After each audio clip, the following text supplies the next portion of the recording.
불교의 창시자가 인도의 스가입니다. 스가의 본명 혹시 아십니까? 네, 고타마 시타르타. 네, 스가 이름은 고타마 시타르타. BC 563 정확하지는 않습니다. BC 563에서 483년까지 살았다라고 그렇게 알려져 있습니다. 스가가 늙었을 때 늙고 병든 스가를 그의 제자 아난이 부축해서 가고 있었습니다. 아난은 스승의 죽음이 다가옴을 알고서 사람을 불러 모았습니다. 모여든 사람에게 스가가 이렇게 말합니다. 이제 내가 나의 마지막 말을 하겠다. 재행무상이다. 그러니 게으름 부리지 말고 열심히 노력하라. 재행무상, 이것이 스가의 마지막 말입니다. 제자는 모두 재, 행 단일행, 무 없을 무, 상은 항상 상입니다. 직역하면 모두 다니는데 항상 없다, 이런 말입니다. 한자 사전에는 재행무상을 이렇게 설명합니다. 인생의 덧없음, 우리가 거처하는 우주의 만물은 항상 돌고 변하여 잠시도 한 모양으로 머무르지 않음, 이렇게 한자 사전에 기록이 되어 있습니다. 재행무상을 영어 사전에는 이렇게 설명합니다. 번역하면 이렇습니다. 모든 것이 허무하다. 혹은 이 세상에서 확실한 것은 아무것도 없다. 그러니까 스가의 마지막 말은 모든 것이 허무하고 허무하다. 세상은 돌고 돌기 때문에 확실한 것 하나도 없다. 그러니 더욱 게으름 피우지 말고 열심히 노력해라. 이게 스가의 유언입니다. 어떻습니까? 스가의 말 자체가 굉장히 허무하지 않습니까? 모든 게 허무하고 허무한데 게으름 피지 말고 열심히 일한들, 그것이 무슨 의미가 있겠습니까? 인도에 스가가 있다면 비슷한 시기 중국에는 공자가 있습니다. 공자의 이름 혹시 아십니까? 네, 공구입니다. 그렇다면 맹자의 이름 아십니까? 네, 맹자의 이름은 맹가입니다. 그래서 맹씨는 자기를 맹가라고 하지 않습니다. 맹씨라고 합니다. 맹자의 이름은 맹가고 공자의 이름은 공구입니다. 공구는 BC 551년에서 479년까지 살았던 사람입니다. 어느 날 제자 계로가 스승 공자에게 귀신과 죽음에 대해서 물었습니다. 공자가 대답합니다. 미능사인 언능사귀, 사람의 일도 모르는데 어찌 귀신의 일을 알겠느냐. 미지생 언지사, 삶도 알지 못하는데 어찌 죽음을 알겠느냐. 논어 제11편 선진에 나오는 이야기입니다. 어떻습니까? 이건 역시 허무하지 않습니까? 세계 3대 성인 중 각각 한 사람이라고 일컬어지는 스가와 공자, 그분들이 죽음을 바라보는 자세, 내세를 바라보는 자세, 죽음에 대한 시각이 이토록 허무한 것이었습니다. 스가 공자보다 약 1300여 년 전 죽음을 맞이했던 성경의 어떤 인물을 한번 살펴보려고 합니다. 그는 죽음을 어떻게 보았고 어떤 자세로 죽음을 바라보았는지 확인해 보겠습니다. 오늘 요한복음은 책갈피해 두시고 창세기 49장 18절을 같이 읽습니다. 창세기 49장 18절.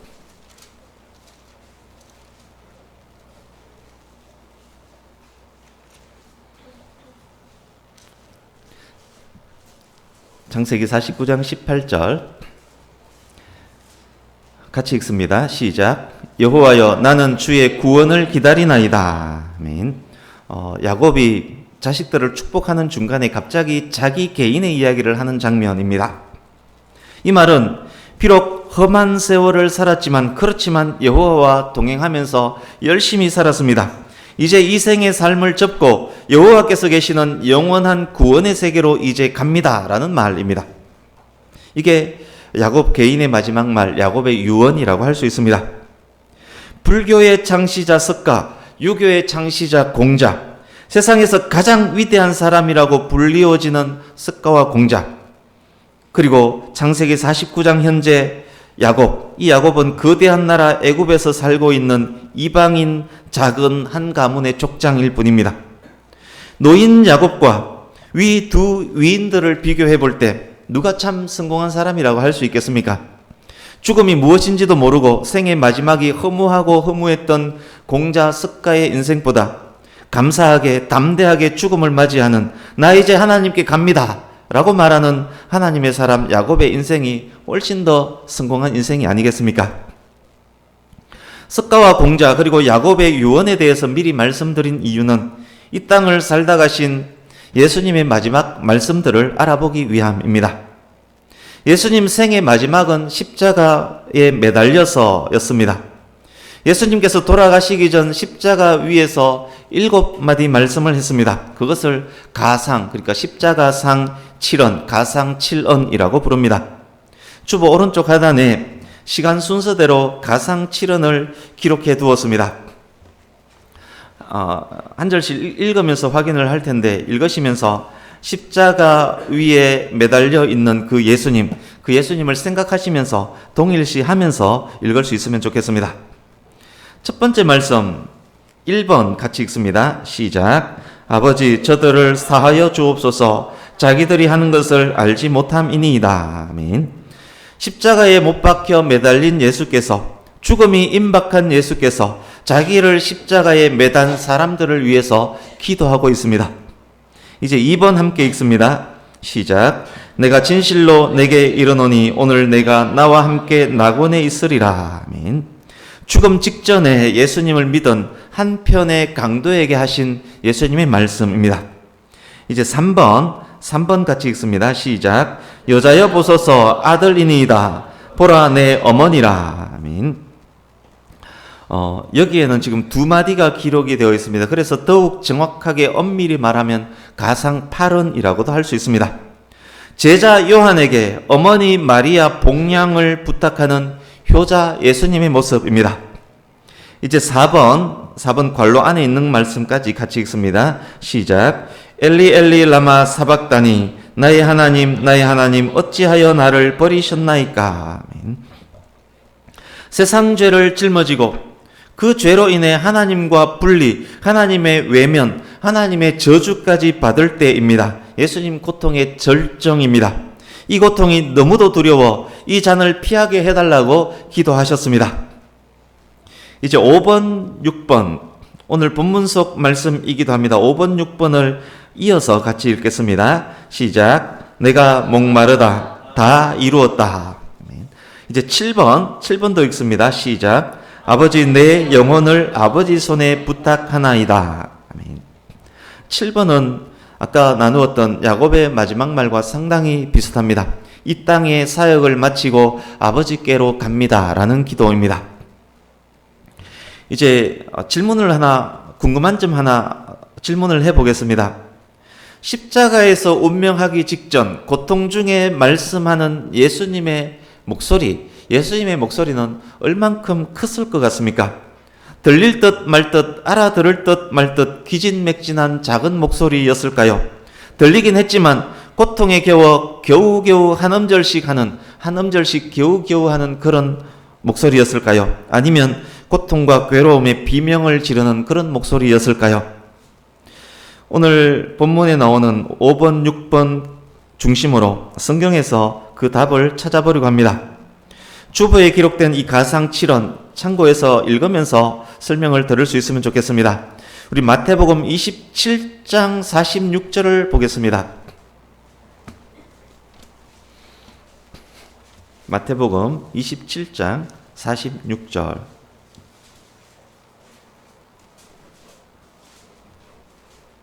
눈으로 보시면 되겠습니다. 27장 46절. 아까 잠깐 설명드렸던 내용입니다. 현재 이 상황, 27장 46절 현재 상황, 하나님 못 박힌 손과 발, 채찍 맞은 자욱, 그 아픈 것이 문제가 아닌 때입니다. 지금 예수님의 가장 큰 고통은 세상 죄를 짊어지고 있었기 때문에 그 죄로 인해서 하나님의 외면, 하나님의 저주, 하나님의 때리심이 너무도 아픈 때, 하나님과 분리되어 있는 그런 때입니다. 고통의 최절정입니다. 그때 예수님께서 엘리 엘리 라마 사박다니 크게 소리 질렀습니다. 이 소리는 엄청나게 크게 지른 소리입니다. 이제 48절 보십시오. 해면, 스폰지라고 생각하면 됩니다. 해면에 신포도주를 묻혀서 당시 갈대는 1m, 2m 그 해면을 묶을 수 있는 그 정도 강도가 있었습니다. 해면에 신포도주를 묻혀 스펀지에 포도주를 잔뜩 묻혀 갈대에 꿰어 예수께 마시게 합니다. 50절 보십시오. 예수께서 다시 크게 소리를 지르시고 운명합니다. 여기에서 크게 소리 질렀다는 말씀, 그 말씀이 무엇인지 기록되어 있지 않습니다. 마태가 50절에 기록한 예수께서 큰 소리로 했던 말씀은 네 번째 엘리 엘리 라마 사박다니 이후에 이어진 큰 소리이기 때문에 주보에 기록된 5번, 6번, 7번 중 하나이거나 아니면 전부일 수 있습니다. 이제 누가복음 23장으로 갑니다. 누가복음 23장 46절 보십시오.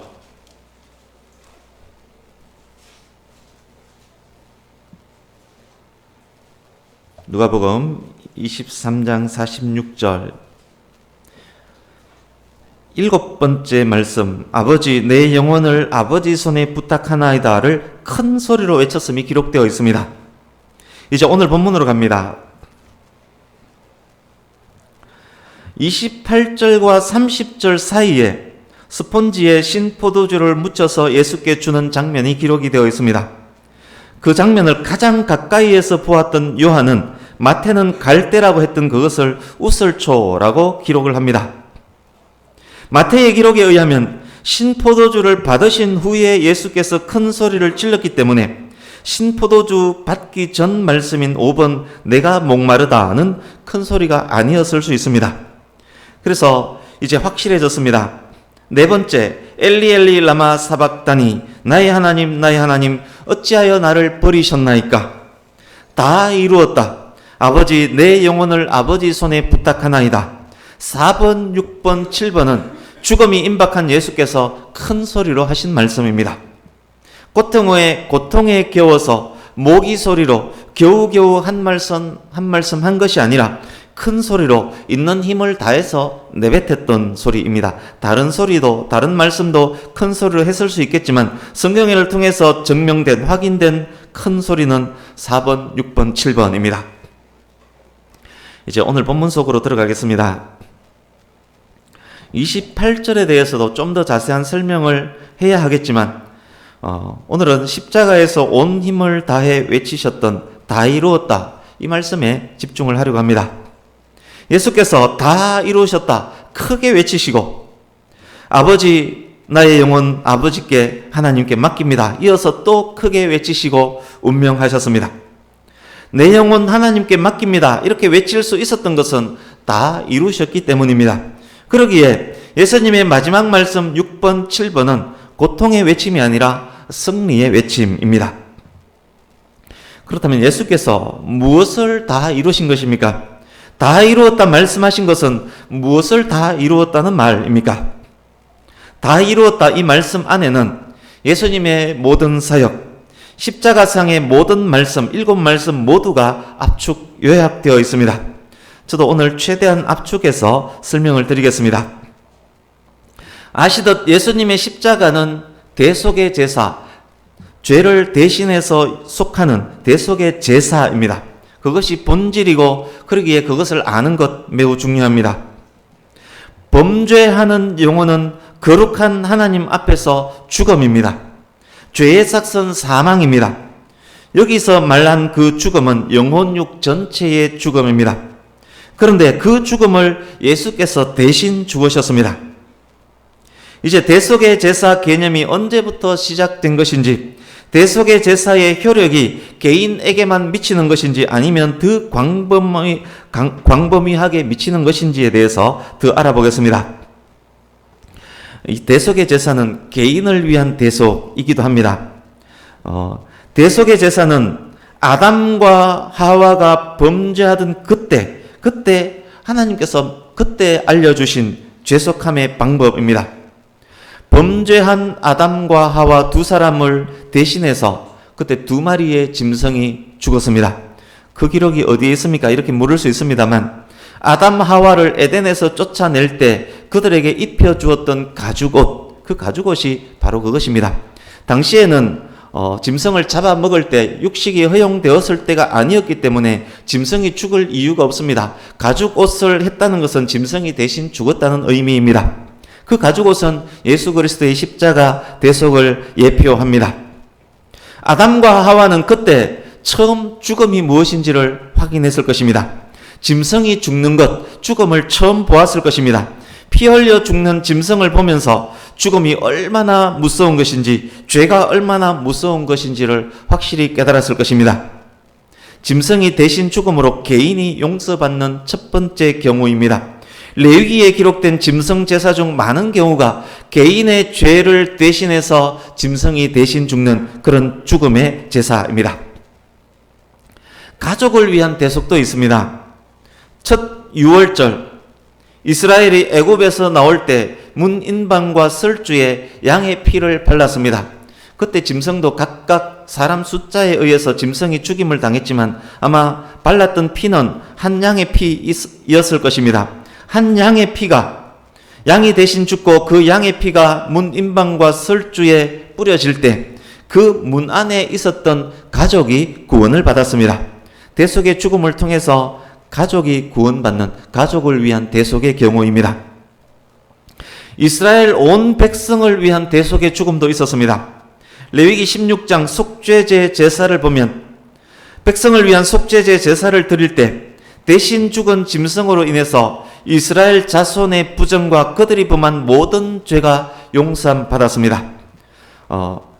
짐승을 죽여서 그 피를 갖고 대제사장이 지성소에 뿌릴 때 그때 이스라엘 백성 전체의 죄가 용서받았습니다.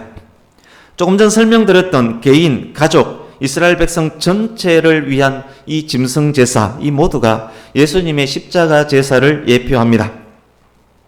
개인, 가족, 한개 나라 전체의 죄 용서함을 위해서 짐승이 대신 죽었음을 확인했습니다. 이 점에서 궁금한 것 또 하나 생겼습니다. 이스라엘만이 아닌 온 인류를 위한 대속의 제사도 있을까? 궁금하지 않습니까? 우리 요한복음 1장 29절을 같이 읽습니다. 요한복음 1장 29절.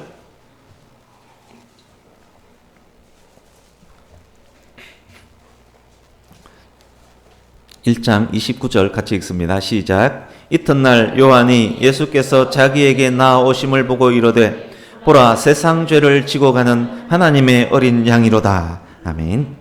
세례 요한이 예수님을 보고 세상 죄를 지고 가는 하나님의 어린 양이로다 라고 말합니다. 영어 성경에는 월드라고 번역이 되어 있습니다.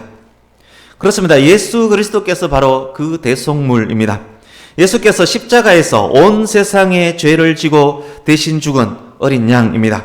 그래서 세상 어느 곳에 사는 그 어떤 누구라도 그가 예수님을 믿으면 예수님께서 그의 죄를 대신해서 죽게 되는 죄사함의 은총을 받을 수 있는 것입니다. 말씀드린 이것이 하나님께서 가르쳐 주신 제사의 방법이고 또한 이것만이 하나님께서 인정하시는 제사입니다. 피 흘림이 없이는 사함도 받을 수 없다. 죄사함을 위해서는 피 흘림의 제사, 대속의 제사는 그래서 필수인 것입니다. 하나님께 죄 용서함 받기 위해서는 누군가가 반드시 대신 피를 흘려서 죽어야만 했던 것입니다. 예수님의 십자가 본질은 대속의 제사라는 사실을 인지하시고 그 바탕 위에 예수께서 십자가에서 무엇을 다 이루셨는지를 말씀드리겠습니다. 첫 번째, 그리스도의 십자가는 예수님께서 받아야 할 고난을 다 이루신 십자가입니다. 예수님의 일생은 고난의 일생이었습니다. 예수님은 탄생하는 그 순간부터 받아야만 하는 세례인 십자가를 향해서 뚜벅뚜벅 걸어가셨던 인생입니다. 목이 말랐고 굶주렸고 머리 둘 곳이 없었습니다. 비웃음, 조롱, 매, 하나님께서 외면하며 때리시는 저주의 십자가를 감내해야만 했습니다. 그러나 다 이루었다 말씀하시는 이 순간 예수님께서 받으셔야 할 그 모든 고난을 다 이루신 것입니다. 두 번째, 그리스도의 십자가는 그리스도의 사역을 다 이루신 십자가입니다. 그리스도의 사역이 무엇입니까? 세 가지로 크게 나눌 수 있습니다. 제가 여러 번 말씀드린 내용입니다. 첫 번째, 그리스도의 사역 첫 번째는 하나님의 영광을 나타내는 것입니다. 그리스도께서 십자가에서 대속의 죽음을 죽음으로 하나님이 어떤 분인지를 명확하게 나타내심으로 하나님께 영광을 올려드렸습니다.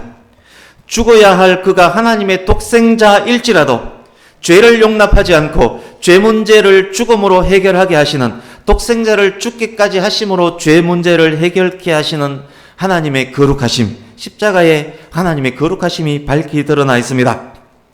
그렇지만 인간을 사랑하기에 죄 지은 인간을 대신해서 독생자 예수를 죽음에 내주는, 독생자 예수를 대신 죽게 하시는 하나님의 놀랍고 큰 사랑, 십자가에는 하나님의 그 놀랍고 큰 사랑, 인간을 죽게 하지 않고 대신 독생자를 내어주시는 놀랍고 큰 그 사랑이 십자가에 명확하게 드러나 있습니다. 예수 그리스도의 십자가는 죽기까지 순종하심으로 하나님께 영광 올려드리는 십자가, 예수님의 하나님의 영광을 나타내는 사역을 완수하신 십자가입니다. 두 번째, 예수 그리스도의 사역, 인간을 구원하는 것입니다. 예수님의 대속의 죽음으로 이제 그를 믿는 자는 누구나 멸망하지 않고 영생을 얻게 되었습니다. 세 번째, 예수 그리스도의 십자가, 예수 그리스도의 사역은 심판하고 다스리는 것입니다. 하나님의 영광을 부정하고 대적하는 마귀를 멸하는 것, 예수님의 중요한 사역입니다. 여자의 후손 예수님은 십자가에서 사탄의 머리, 뱀의 후손 머리를 짓밟고 있었습니다. 예수께서 이 사역을 십자가에서 완수하셨고 부활로 승리를 확정하셨습니다. 심판의 종국적 완성은 재림 때 완전히 이루어지겠지만 초림으로 하실 사역을 십자가에서 다 이루신 것입니다. 이제 큰 세 번째, 그리스도의 십자가는 언약을 다 이루신 십자가입니다. 성경에 기록된 언약들이 예수님에게서 십자가에서 어떻게 이루어졌는지 몇 가지만 말씀드리겠습니다.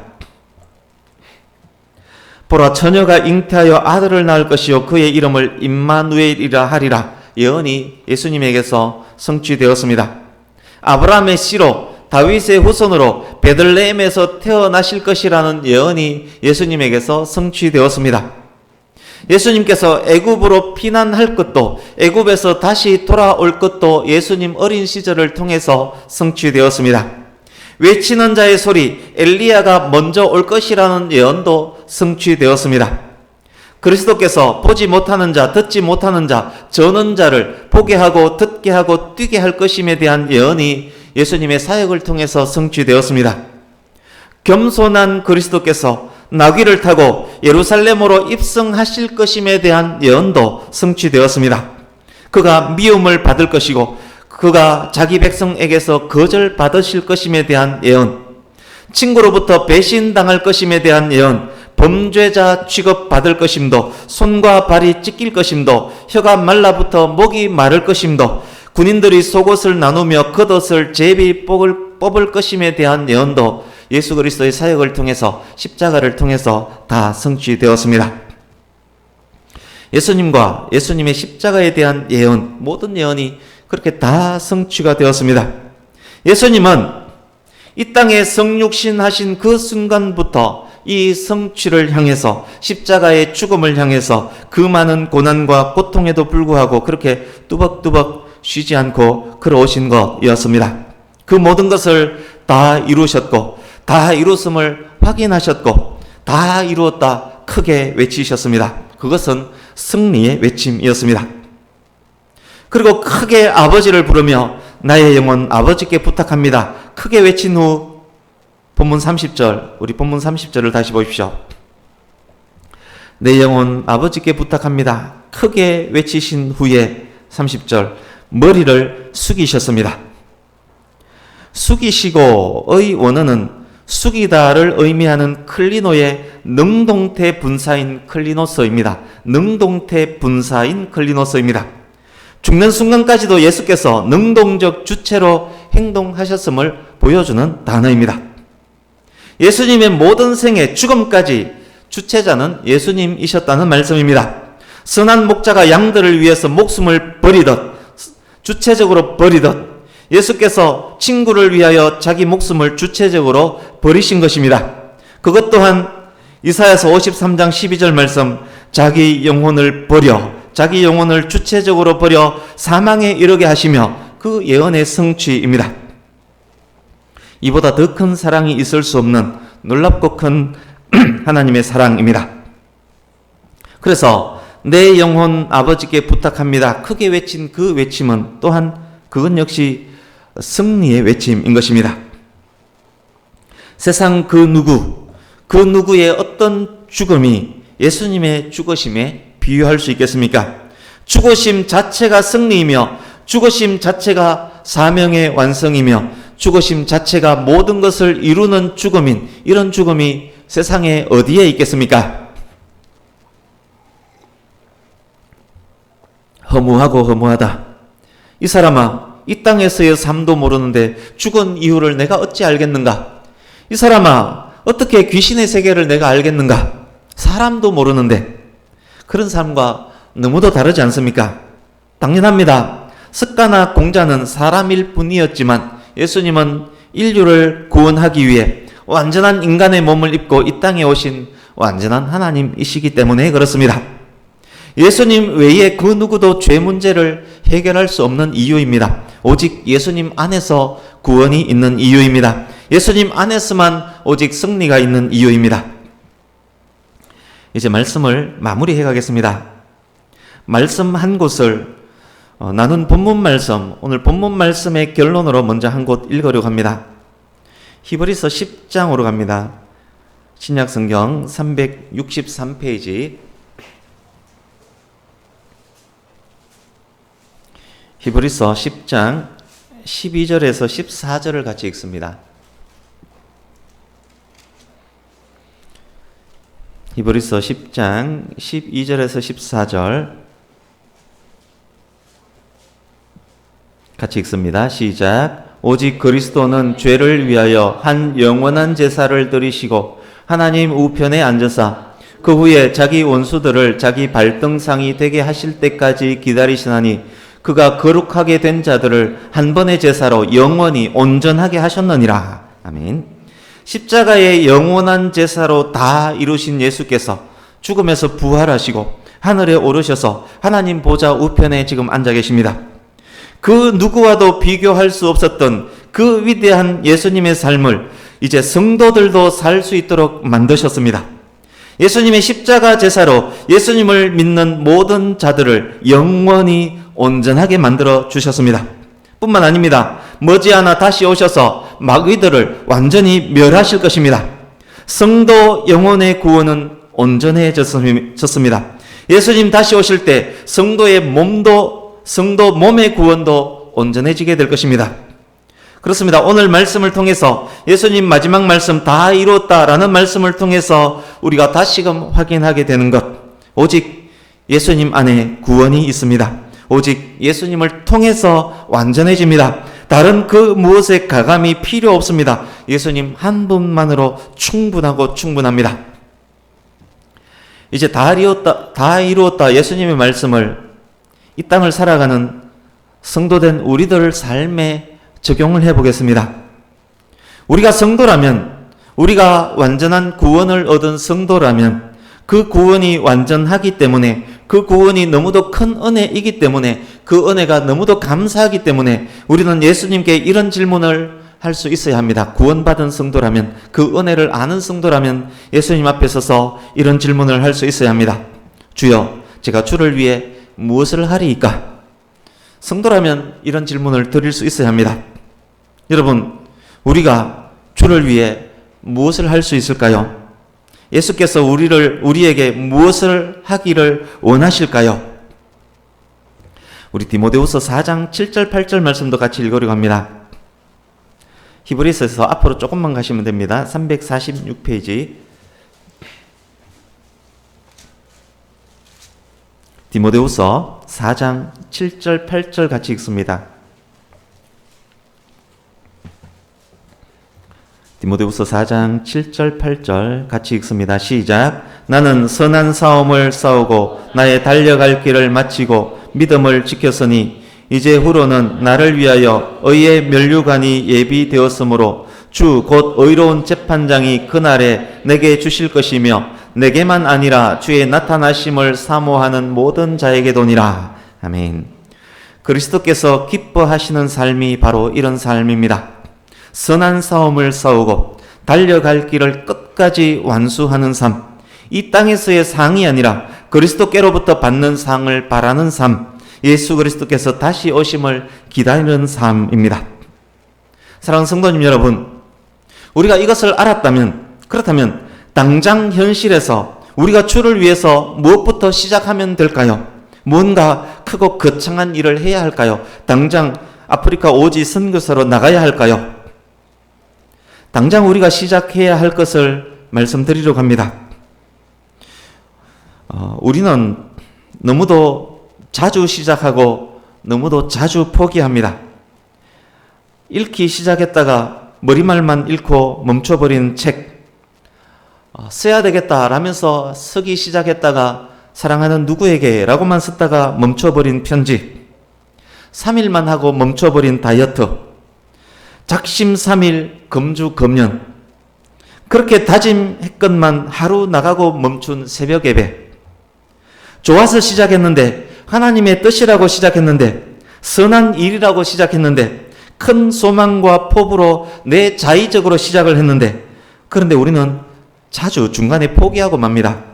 작은 일 하나도 제대로 완수하지 못할 때가 너무도 많습니다.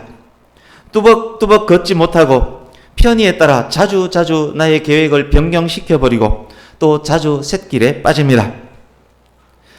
많은 사회 문제들도 이런 성향과 관련이 됩니다. 분명 좋아서 가졌고 낳았는데 얼마 후 포기된 아기가 버려집니다. 분명 좋아서 결혼을 했는데 1년 못 되어 포기하고 이혼을 합니다.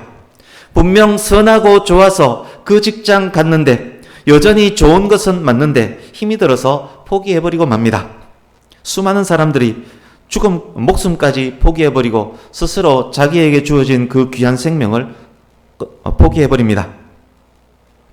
여러분, 예수님은 하나님이시지만 또한 완전한 사람이셨습니다. 희노애락을 우리와 똑같이 느끼는 사람이셨습니다. 맞으면 아프고 칼에 베이면 피가 나는 우리와 똑같은 연약한 몸을 가지셨습니다. 예수님에게는 엄청난 사명이 주어졌습니다. 예수님은 포기하고 싶을 때 없었겠습니까?